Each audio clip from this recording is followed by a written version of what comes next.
Hello everyone, मैं Pravesh Sharma. Welcome back to my channel. आज हम देखेंगे राष्ट्रीय शिक्षा नीतियाँ एवं जेंडर मुद्दे, national education policies and gender issues. तो आइए इसी विषय में हम बात करते हैं। स्वतंत्रता से पूर्व शिक्षा नीतियों में लड़कियों के लिए एक ऐसा पाठ्यक्रम निर्धारित किया गया जो कि आधुनिक राष्ट्र की भावी पत्नियों एवं माताओं की भूमिका यानी कि एक तरह से रोल निभाने में ठीक हो सकता है। यानी कहने का तात्पर्य ये है कि उस स्वतंत्रता से पहले जो शिक्षा की नीतियाँ बनी थी वे सिर्फ घर में काम कर सकती हैं, ऐसे ही कार्य उनको उनके पाठ्यक्रम में लगाए गए थे। ऐसा माना गया कि शिक्षा को उनकी उपयुक्त भूमिकाओं की विशिष्ट आवश्यकताओं की पूर्ति करनी चाहिए। 1960 तक लड़के लड़कियों के लिए अलग अलग पाठ्यक्रम का जो है विमर्श चलता रहा कि लड़कियों को घरेलू काम से संबंधित जो है पाठ आदि लगाए जाएं और लड़कों के लिए कुछ अलग प्रकार के पाठ उसमें शामिल हों। लड़कियों के लिए अलग प्रकार की शिक्षा के दृष्टिकोण में पहला अंतर हंसा मेहता समिति 1964 में आया, जिसने लड़के व लड़कियों के अलग अलग पाठ्यक्रम की धारणा को ध्वस्त कर दिया। इस समिति ने इस प्रकार के अलग पाठ्यक्रम को असमान श्रम विभाजन को बढ़ावा देने वाला बताया तथा जेंडर के अंतर को अवैज्ञानिक बताते हुए इस प्रकार के पाठ्यक्रम के अंतर को खारिज कर दिया। कहने का तात्पर्य ये है कि जब लड़के और लड़कियों का अलग अलग प्रकार का पाठ्यक्रम होता है तो वो केवल उतना सीख पाते हैं, और जब पाठ्यक्रम एक जैसा ही होता है तो कोई किसी भी क्षेत्र में कोई भी जा सकता है। अब हम यहाँ देखेंगे महिला शिक्षा का राष्ट्रीयकरण। यहाँ पर देख रहे हैं महिला शिक्षा का राष्ट्रीयकरण। शिक्षा आयोग 1964-66 ने स्त्री शिक्षा के क्षेत्र में ऐतिहासिक छाप छोड़ी है। प्रत्येक क्षेत्र में ही कोठारी आयोग ने यानी कि शिक्षा आयोग 1964-66 ने ध्यान आकर्षित किया है। हालांकि इसने समानता की दिशा में कोई पहल नहीं की, क्योंकि इनके विचार से शिक्षा भावी नागरिकों को जन्म देने वाली माँ के लिए महत्वपूर्ण है। इनके अनुसार हमारे मानव संसाधनों के पूर्ण विकास, परिवार की उन्नति एवं शैशवावस्था के वर्षों के अत्यधिक सरलता से प्रभावित होने वाले बच्चों के चरित्र का निर्माण करने के लिए स्त्रियों की शिक्षा का महत्व पुरुषों से अधिक है। कहने का तात्पर्य यहाँ पर यह है कि स्त्रियाँ जब घर में रहकर बच्चों का पालन पोषण करती हैं और उनकी परवरिश करती हैं तो उनकी शिक्षा और ज़्यादा महत्वपूर्ण है, क्योंकि पुरुष तो केवल बाहर के कार्य देखते हैं।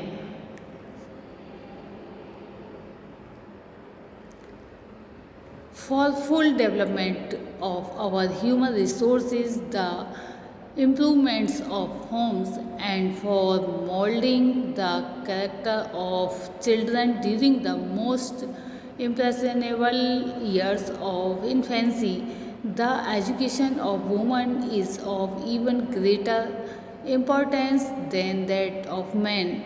Education Commission report, page 135। इस प्रकार इस आयोग ने जेंडर विभेदीकरण को अवैज्ञानिक तथा समाज द्वारा निर्मित तो माना। हंसा मेहता समिति के विचारों से सहमति प्रदान की, परंतु फिर भी इसने मातृत्व के ऊपर कैरियर विकल्पों को सीमित कर दिया। इस प्रकार इसने केवल शहरी मध्य वर्ग की महिलाओं की शिक्षा पर अधिक ध्यान दिया, क्योंकि उनकी शिक्षा को उसने राष्ट्रीय विकास के लिए महत्वपूर्ण माना। 1975 के राष्ट्रीय पाठ्यक्रम फ्रेमवर्क NCF 1975 ने 10+2+3 की अवधारणा दी, जिसके अनुसार पहले 10 वर्षों के लिए सभी छात्रों के लिए एक समान पाठ्यक्रम होगा। यानी कि जो कक्षा 10 तक है 10 वर्षों में समान पाठ्यक्रम पढ़ाया जाएगा, यानी कि एक जैसे विषय रहेंगे। इस व्यवस्था ने एक हद तक नीतिगत रूप से पाठ्यक्रम के अंतर के मुद्दे को सुलझा लिया तथा शिक्षा आयोग के तर्क को रेखांकित किया। यानी कि शिक्षा आयोग ने जो तर्क दिया उसको रेखांकित कर दिया। इसके अनुसार सामाजिक एवं आर्थिक दबाव के लिए विज्ञान एवं तकनीकी शिक्षा अनिवार्य थी। यानी कहने का तात्पर्य कि विज्ञान की शिक्षा अगर बालक ग्रहण करेंगे तो नई नई बातों को सीखेंगे, और जब तकनीकी सीखेंगे तो नई तकनीकी के हिसाब से वे अपने आप को व्यवस्थित या मैनेज कर पाएंगे। इस प्रकार से इसने लड़कियों एवं महिलाओं की शिक्षा में परिवर्तनकारी कदम उठाया तथा उन्हें भी आधुनिक राज्य व देश की अवधारणा से जोड़ा। इसको स्पष्ट रूप से चौथी पंचवर्षीय योजना 1969 और 74 से जोड़ा गया, जहां महिला की शिक्षा के फायदे को उनकी निम्न प्रजनन क्षमता तथा बच्चों के उच्च पोषण स्तर से जोड़ा गया है। यहाँ कहने का तात्पर्य ये है कि कुछ समय तक ऐसा रहा कि बच्चे बहुत ज़्यादा संख्या में होते थे और महिलाओं का जीवन उनको पालते पालते ही व्यतीत हो जाता था। घर और बाहर के संबंध में उन्हें विशेष जानकारी की आवश्यकता ही नहीं होती थी। यानी कहने का तात्पर्य ये है कि बच्चों को जन्म देना और उनका पालन करना ही उनका कार्य था। अब यहाँ पर क्या कर दिया गया है, निम्न प्रजनन क्षमता, यानी कि बच्चों की संख्या कम हो तथा बच्चों के उच्च पोषण स्तर से जोड़ा गया और बच्चों का पोषण जो है बहुत अच्छी प्रकार से हो। महिलाओं का दशक एक, यानी कि महिलाओं का दशक एवं आगे, यानी कि एक दशक आगे कह सकते हैं। यहाँ पर 1970 से ही विभिन्न वैश्विक सामाजिक एवं राजनीतिक आंदोलनों ने न्याय व अधिकारों पर नए स्पष्टीकरण दिए। इसी से महिलाओं के श्रम की राष्ट्रीय आर्थिक व्यवस्था में अनुपस्थिति एवं अदृश्यता पर अंतर्राष्ट्रीय स्तर पर ध्यान दिया गया। यानी कि महिलाओं की उपस्थिति क्यों नहीं है, वे क्यों दिखाई नहीं देती हैं इस स्तर पर। तो 1975 में संयुक्त राष्ट्र द्वारा अंतर्राष्ट्रीय महिला वर्ष की घोषणा के साथ ही शिक्षा मंत्रालय द्वारा महिलाओं के स्तर पर एक समिति की स्थापना की गई। अब हम देखेंगे समानता की ओर रिपोर्ट 1975। इस रिपोर्ट जो कि ये थी टुवार्ड्स इक्वालिटी, जो कि CSWI द्वारा प्रस्तुत की गई थी, महिलाओं के अधिकारों पर विमर्श में एक ऐतिहासिक दस्तावेज थी।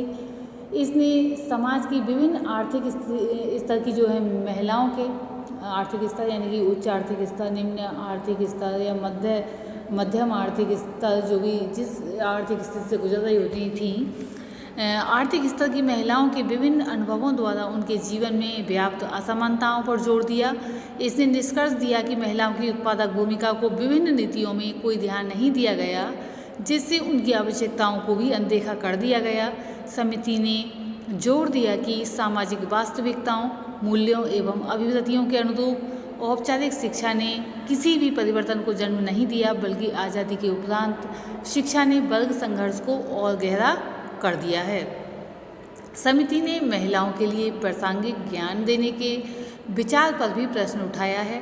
महिलाओं की स्थानीय तथा विशिष्ट आवश्यकताओं के संबंध से ज्ञान की परिभाषा को व्यापक बनाए जाने की आवश्यकता पर बल दिया। शिक्षा को महिलाओं को घरेलू जिंदगी के लिए तैयार करने के लिए, यानी कि घरेलू जिंदगी भी आसान नहीं होती, जिनको नॉलेज नहीं होती, जिनको ज्ञान नहीं होता, वे तो वैसे ही जीवन यापन करती रहती हैं, किंतु जब उनको वास्तविकता का ज्ञान हो जाता है तो अपनी ज़िंदगी को भी बेहतर ढंग से जीने लगती हैं। तो यहाँ पर यही बताया है कि शिक्षा को महिलाओं को घरेलू जिंदगी के लिए तैयार करने के उद्देश्य ने महिलाओं के उत्पादक क्षेत्रों में उनकी महत्वपूर्ण भागीदारी को यहाँ पर नकार दिया है और उनको आगे बढ़ने का मौका नहीं मिला, इसलिए इनको आगे बढ़ने का मौका मिलना चाहिए।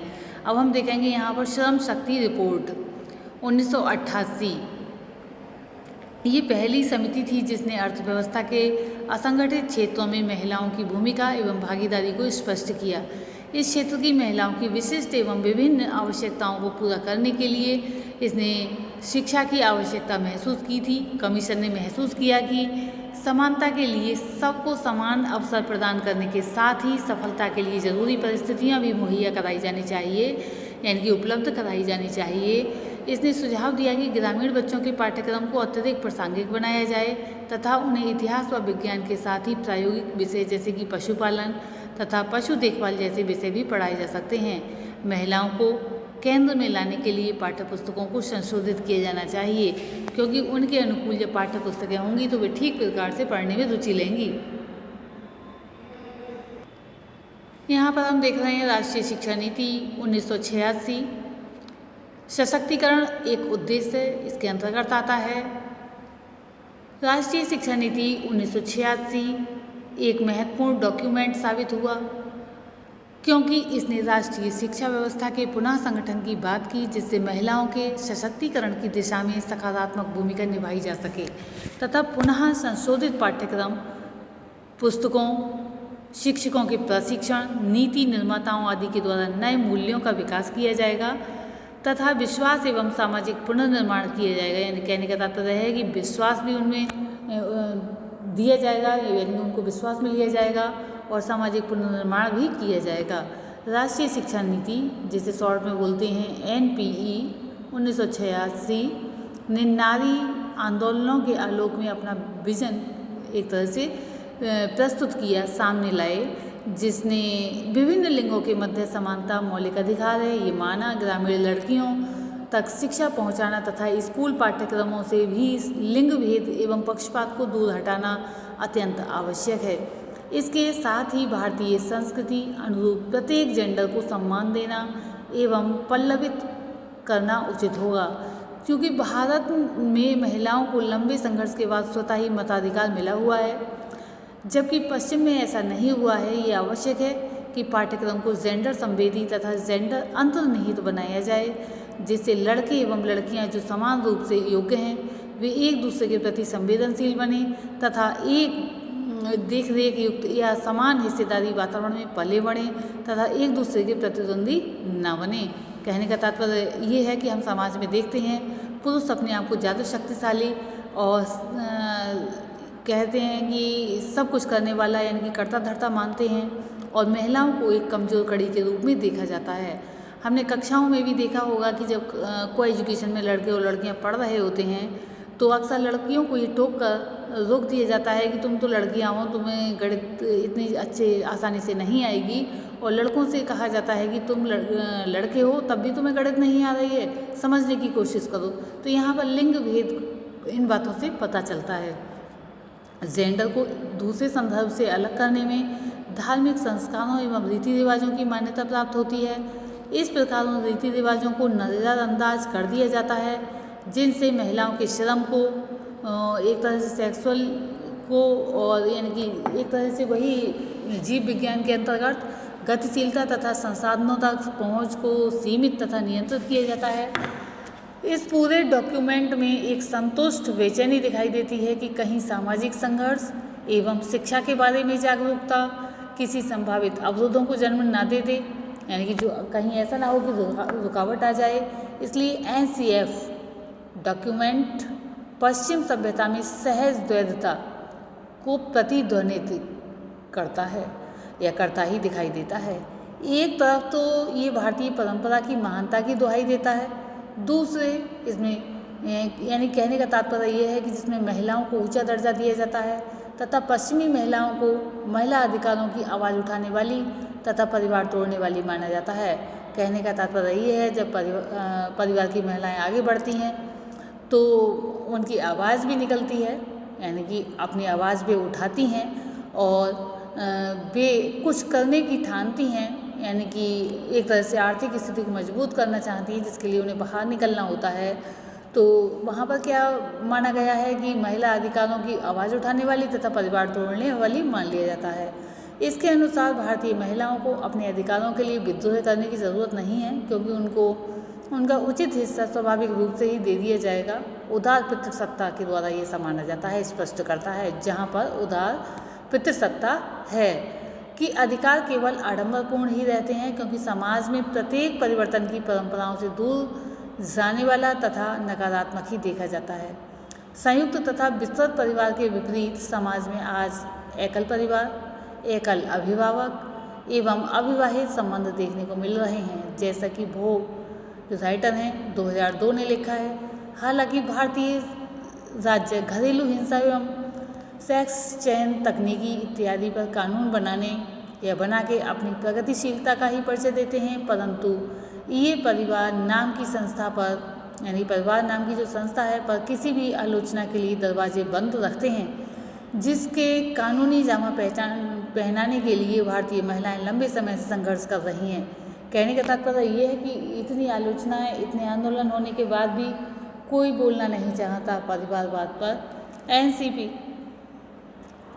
NCF में स्पष्ट रूप से शिक्षा की समानता लाने में सहायक भूमिका को परंपरा के दायरे में स्वीकार किया गया है तथा महिलाओं को मुख्यतः प्रजनन भूमिका के नज़रिए से देखा गया है। और आज भी देखा जाता है कि वे केवल बच्चों को जन्म देने वाली हैं, वे घर में ही रहें, वे बाहर ना निकलें और सामाजिक परंपराओं में जैसे कहा जाए वैसी ही भूमिका निभाती रहें। यदि महिलाओं को परिवर्तन लाने वाला बनना है तो शिक्षा तक समान पहुंच अनिवार्य है। कहने का तात्पर्य यही है, जब वे शिक्षा ग्रहण करेंगी तो बातों को जानेंगी, समझेंगी, तभी वे आगे बढ़ सकती हैं और परिवर्तन कर पाएंगी। इसलिए महिला की शिक्षा उन्हें परिवार के स्वास्थ्य, पोषण एवं शिक्षा की उत्तम व्यवस्था बनाने के लिए आवश्यक है। साथ ही छोटे बच्चों, विशेषकर लड़कियों की शिक्षा दीक्षा के लिए शिक्षा आवश्यक है, जिससे भविष्य में उनके उच्च सामाजिक एवं विकासात्मक परिणाम दिखाई दे सकें। जनसंख्या विकास विमर्श ने भी जेंडर समानता के विरुद्ध राजनीति को वैधता प्रदान की है। उन विकसित राष्ट्र इस विचार को बढ़ावा देते हैं। वे विकसित राष्ट्र की निम्न विकास का मुख्य कारण अधिक जनसंख्या का हो तथा इसलिए वे गरीब देशों की जनसंख्या नियंत्रण के लिए वित्तीय सहायता देते हैं तथा जिसको विकास के लिए जरूरी शर्त के रूप में माना जाता है। ये ठीक है कि अधिक जनसंख्या विकास में बाधक होती है। कहने का तात्पर्य कि ये मान लिया जाए कि अधिक जनसंख्या विकास में बाधक होती है, परंतु इस पर इतना अधिक ध्यान केंद्रित करने से अन्य महत्वपूर्ण आर्थिक वजहों से ध्यान हट जाता है, जैसे कि कोई भी 3 विकसित देश एवं एक गरीब देश के मध्य की शोषणकारी आर्थिक नीतियाँ जो कि विकास के निम्न होने का मुख्य कारण होती हैं। इसके अतिरिक्त ये प्रवृत्ति राज्य की महिलाओं के शरीर, उनकी जिंदगी एवं विकल्पों पर नियंत्रण को भी वैधता प्रदान करती हैं। इन दबावों ने ही भारतवर्ष की शिक्षा को विभिन्न पाठ्यपुस्तकों, विशेषकर नागरिक शास्त्र, अर्थशास्त्र एवं इससे संबंधित समाज विज्ञान की पुस्तकों द्वारा आकार प्रदान किया गया है, जिसमें अविकसितता को जनसंख्या यानी कि कहने का तात्पर्य है अविकसित राज्यों में या देशों में जनसंख्या अधिक होने से जोड़ा जाता है। इस प्रकार की जनसंख्या एवं विकास विमर्श का प्रभाव मुख्य रूप से महिलाओं सशक्तिकरण को, उनकी प्रजनन क्षमता को नियंत्रित करने एवं 2 बच्चों के मानक से जोड़कर देखने पर क्या निष्कर्ष निकलता है, ये हम देखेंगे। शिक्षा को महिलाओं के स्तर में मूलभूत परिवर्तन लाने वाले कारक के रूप में स्वीकार किया जाता है। NPE के सुझावों के आधार पर पाठ्यपुस्तकों को संशोधित किया गया। NCERT ने भी पाठ्यक्रम के जरिए जेंडर मानने हेतु अध्यापक हैंडबुक सीरीज जारी की। राष्ट्रीय शिक्षा नीति NPE के बाद की पाठ्यपुस्तकों के विश्लेषण से स्पष्ट होता है कि संशोधन बहुत नाम मात्र के एवं दिखावटी ही अधिक थे। यानी कि एक तरह से मुझे तो ऐसा लगता है कि कवर चेंज कर दिए गए और थोड़ा बहुत उसमें चेंजिंग की गई, ज़्यादा चेंज नहीं था। शैक्षिक तथा विशेषकर पाठ्यक्रमीय प्रक्रियाओं में लड़कियों की शिक्षा के लिए कोई विशेष परिवर्तन नहीं किए गए और न ही जेंडर एवं समानता के मुद्दों को ही देखा गया था। राष्ट्रीय शिक्षा नीति की पुनरावलोकन यानी कि रिव्यू कमेटी समिति ने चिन्हित किया कि यद्यपि राष्ट्रीय शिक्षा नीति 1986 ने जेंडर समानता को शिक्षा में महत्वपूर्ण स्थान दिया था, फिर भी स्कूल शिक्षा के संदर्भ तथा प्रक्रिया वाले पूरे अध्याय में जेंडर के बारे में कुछ भी नहीं कहा गया था। क्या बताया गया है कि यद्यपि राष्ट्रीय शिक्षा नीति 1986 ने जेंडर समानता को शिक्षा में महत्वपूर्ण स्थान दिया था, फिर भी स्कूल शिक्षा के संदर्भ तथा प्रक्रिया वाले पूरे अध्याय में जेंडर के बारे में कुछ भी नहीं कहा गया, सिवाय इसके कि 10 कोर पाठ्यक्रम क्षेत्र में एक सेक्स की समानता होगा। वास्तव में रिव्यू कमेटी ने सुझाव दिया कि समानता पाठ्यक्रम में जेंडर दृष्टिकोण स्पष्ट रूप से होना चाहिए, यहाँ तक कि छिपे पाठ्यक्रम में भी होना चाहिए। इस प्रकार देखने में आता है कि भारत में शिक्षा नीतियों में जेंडर तथा स्कूली ज्ञान पर पर्याप्त रूप से ध्यान नहीं दिया गया, जबकि सभी ने पाठ्यपुस्तक रिवीजन यानी कि पुनर्लेखन पर जोर दिया। हालांकि पाठ्यपुस्तकों को महिलाओं की उपलब्धियों का विवरण देते हुए दिखाई देने वाले जेंडर को हटाते हुए पुनर्लेखन करने का अधिक महत्व नहीं है। फिर भी 1970 के बाद ऐसा पाया गया कि शिक्षा के केवल विकास के संदर्भ में देखने से नज़रिए में कुछ फर्क पड़ा है तथा शिक्षा को अब जेंडर समानता लाने हेतु वाद विवाद को प्रोत्साहित करने के साधन के रूप में देखा जाने लगा है। जो नीतियां हैं इस बारे में अधिक प्रकाश नहीं डालती कि इस प्रकार के दृष्टिकोण से कितना गुणवत्तापूर्ण परिवर्तन आया है। शिक्षा में जेंडर मुद्दे पर नीतियों का अधिक प्रभाव नहीं पड़ा है।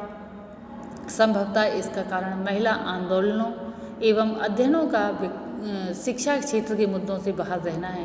कहने का तात्पर्य क्या है कि अधिकांश महिलाएं आंदोलन में नहीं आती, जबकि वे पढ़ी लिखी होती हैं, वे नहीं कूदना चाहती और इन क्षेत्रों में ज़्यादा बात भी नहीं करना चाहती। महिला आंदोलनों ने ये भी अपना ध्यान कहने का तात्पर्य यहाँ पर ये है कि महिला आंदोलनों ने भी अपना ध्यान अधिकतर ज़मीनी मुद्दों जैसे कि स्वास्थ्य, हिंसा तथा जीवन यापन के मुद्दों पर केंद्रित रखा। महिला कार्यकर्ताओं ने मुख्य धारा के स्कूलों में लड़कियों की शिक्षा की आवश्यकताओं पर शायद ही कभी ध्यान दिया हो। महिला अध्ययन भी अधिकतर महिला आंदोलनों से ही काफ़ी हद तक जुड़े रहे तथा किसी भी नियोजित तरीके से शिक्षा के विभागों से नहीं जुड़े। इसके परिणाम स्वरूप शिक्षा में इन मुद्दों पर केवल औपचारिक रूप से ही विचार किया गया तथा किसी भी प्रकार का व्यवहारिक जुड़ाव नहीं दिखाई पड़ता है। शिक्षा में इस बात पर भी कभी विचार नहीं किया गया कि इन मुद्दों से किस प्रकार वर्तमान में जारी व्यवहारों एवं कार्य करने की शैलियों में व्यवहारिक बदलाव लाया जा सकता है। इसलिए सशक्तिकरण का विचार शिक्षा के क्षेत्र यानी कि शिक्षा क्षेत्र के केंद्रीय महत्व में परिलक्षित ना परिलक्षित होकर किशोर लड़कियों तथा महिलाओं के लिए जो है समाख्या जैसे कार्यक्रम के निर्माण में किया गया। नेशनल करिकुलम फ्रेमवर्क 2000 यहाँ पर हम देखेंगे महिला सशक्तिकरण का साधन बन सके ऐसा उसके उद्देश्यों, मूल्यों तथा विशिष्ट सुझावों से पता नहीं चलता है। इसके अतिरिक्त जिसमें जेंडर को महिला शिक्षा का समानार्थी माना गया, यह इस बात से स्पष्ट हो जाता है। स्कूली शिक्षा हेतु नेशनल करिकुलम फ्रेमवर्क 2000 में स्पष्ट रूप से परिलक्षित होता है कि शिक्षा जिसमें फ्रेमवर्क डॉक्यूमेंट में लड़कियों की शिक्षा को सामाजिक एकता के लिए शिक्षा यानी कि एजुकेशन फॉर सेक्शन की शुरुआत जेंडर समानता के बारे में विस्तृत तथा अव्यवहारिक कथन से होती है तथा फिर जेंडर के नाम से यानी कि इसी शीर्षक के अंतर्गत रखा गया है, जिसकी शुरुआत किचन से होती है। किचन का अर्थ समझते ही हो, रसोई घर से होती है। इस प्रकार शिक्षा नीति न केवल पारंपरिकता से संचालित होती है बल्कि समकालीन आधुनिक आर्थिक परिदृश्य से भी प्रभावित होती है। इस प्रकार की प्रवृत्तियाँ महिलाओं के यानी कि प्रवृत्तियों द्वारा महिलाओं के राष्ट्र में योगदान देने में भूमिका पर बल दिया जाता है, न कि उसके वास्तविक सशक्तिकरण में। वास्तविक सशक्तिकरण तो लड़कियों की योग्यता को बढ़ाने में तथा एक सवाल या स्वायत्त नागरिक के रूप में अपने विकल्पों का प्रयोग करने तथा अधिकारों पर हक जमाने से आता है। इसी के साथ हम देखेंगे सरकारी नीतियाँ तथा जेंडर समानता एवं सशक्तिकरण के वर्तमान दृष्टिकोण। 3 दशकों में जेंडर को भारतवर्ष में पाठ्यक्रम एवं नीति निर्धारण में एक वर्ग के रूप में स्वीकार किया जाता रहा है। नीतियों को देखने पर पता चलता है कि लड़कियां या लड़कियों हेतु जेंडर समानता एवं सशक्तिकरण जैसे शब्दों को शैक्षिक दस्तावेजों में उपयोग किया जाता है। यहाँ एक प्रश्न को उठाया जाना महत्वपूर्ण है कि पाठ्यक्रम नीति, पाठ्यक्रम पुनर्लेखन तथा कक्षा व्यवहार को निर्धारित करने में हमारे प्रयासों में क्या सीमाएं रही हैं। जेंडर को मुख्यतः केवल लड़कियों एवं महिलाओं से जोड़कर देखते हैं। एक जैविकीय वर्ग यानी कि जो बायोलॉजिकल कैटेगरी है, एक पृथक वर्ग, अन्य मुद्दों से असंबंधित, समान सुविधाएं प्रदान करने के प्रावधान के रूप में इसको देखा जाता है। तो यहाँ पर हम पॉइंट्स देख रहे हैं। समानता को एक लक्ष्य के रूप में देखा जाता है जिसमें निम्न प्रविधियाँ अपनाई जाती हैं। वे कौन कौन सी हैं? शिक्षण सामग्री में जेंडर के विचार के प्रतिनिधित्व को बढ़ाना, महिलाओं लड़कियों द्वारा झेले जा रहे भेदभाव का संवेदनशील चित्रण, सकारात्मक रोल मॉडल एवं स्टीरियोटाइप्स के उलट पात्रों का प्रस्तुतिकरण, जेंडर आधारित दृष्टांतों को पक्षपात रहित करना, औपचारिक या एक ऐसी राय जो कि समान व्यवहार पर केंद्रित करती है न कि निष्कर्षों के समान होने पर, लड़कियों के नामांकन एवं स्कूल में बने रहने में ही नहीं बल्कि पाठ्यक्रम एवं विषय सामग्री में भी बराबरी ही प्रमुख उद्देश्य रहा है। समानता को औपचारिक रूप से विभिन्न जेंडर के मध्य केवल बराबरी तथा एक ऐसे व्यवहार के रूप में देखा जाता है। बराबरी को एक ऐसे तथ्य के रूप में लिया जाता है जिसके अंतर्गत लड़के एवं लड़कियों को स्कूल तक समान पहुँच सुविधाएँ यानी समान सुविधाएं तथा यहाँ तक कि पाठ्यक्रम एवं पाठ्यपुस्तकों तक में समान प्रतिनिधित्व आता हो, एक जैसे पाठ पढ़ाए जाते हों और एक जैसे विषय पढ़ाए जाएं, और ये सब औपचारिक तथा संख्यात्मक रूप में भी परिलक्षित होना चाहिए। इस प्रकार का एक जैसा व्यवहार इस बात पर बल देता है कि सभी प्रक्रियाएं जेंडर उदासीन हों, यानी कि जेंडर को लेकर कोई भी पाठ या पाठ्यक्रम या पाठ्यपुस्तक ना हो और एकल मानकानुसार हों, यानी कि जो है सिंगल स्टैंडर्ड होना चाहिए, जो कि प्रभावशाली मानक होने चाहिए तथा जो ये मानक पुनः पुरुषों के अनुभव तथा रुचि आधारित होते हैं। इस प्रकार से लड़कियों पर लड़कों के मानकों के अनुसार खरा उतरने का के अतिरिक्त यानी कि बोझ होता है, जबकि वास्तव में ना तो सामाजिक रूप से और ना ही आर्थिक रूप से उन्हें लड़कों के समान सहयोग उपलब्ध होते हैं ही नहीं। एक तरह से इस प्रकार से जेंडर भूमिकाओं, उत्तरदायित्वों तथा साधनों की कमी के बावजूद बहुत कम तथा विशेषाधिकार प्राप्त लड़कियां ही लड़कों के मानकों को प्राप्त कर पाती हैं। इस प्रकार से बराबरी और औपचारिक समानता एवं वास्तविक समानता के मध्य भेद करना मुश्किल है। शिक्षा में वास्तविक समानता का विचार एक जटिल विचार है, क्योंकि ये शिक्षा की प्रकृति एवं गुणवत्ता से तो संबंधित है ही, साथ ही इसके अनुसार शिक्षा ऐसी होनी चाहिए जो कि लड़कियों को अपने विकल्प तय करने एवं अधिकार प्राप्त करने योग्य बनाए।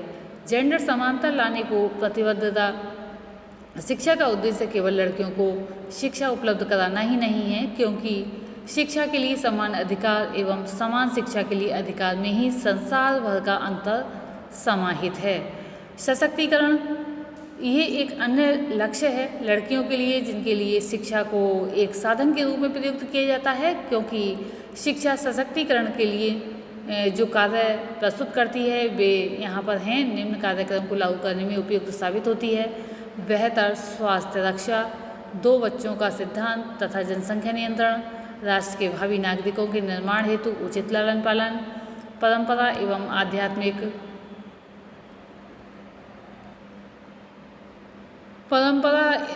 आध्यात्मिक मूल्यों को बनाए रखना एवं सामाजिक समरसता में, यानी कि वही कहेंगे समरसता में सुधार करना। इसके अतिरिक्त आय का होना, लड़कियों एवं औरतों को परिवार के दायरे में सीमित रखना तथा उनकी भूमिकाओं को होम मेकर यानी कि घर को बनाने वाली भावी नागरिकों की माँ के रूप में देखना, परंपराओं एवं आध्यात्मिक मूल्यों के वाहक के रूप में समझना एवं अतिरिक्त आय की प्राप्ति संदर्भ में देखना। ये सब नज़रिए एक लड़की के व्यक्तित्व निर्माण पर असर डालते हैं। इसके विपरीत लड़कियों के आत्म अनुभवीकरण तथा उनकी ज्ञानात्मक रचनात्मक योग्यताओं को बढ़ावा देना चाहिए, क्योंकि जो भूमिकाएं ऊपर बताई गई हैं माता बहन आदि की में लड़कियों को सीमित करके देखने की प्रवृत्ति से उनके व्यक्तित्व एवं अधिकारों का एक स्वायत्त मनुष्य के रूप में परिवर्तन होना रुक जाता है। आज की इस वीडियो में इतना ही। अब नेक्स्ट वीडियो में हम देखेंगे MCQ। धन्यवाद।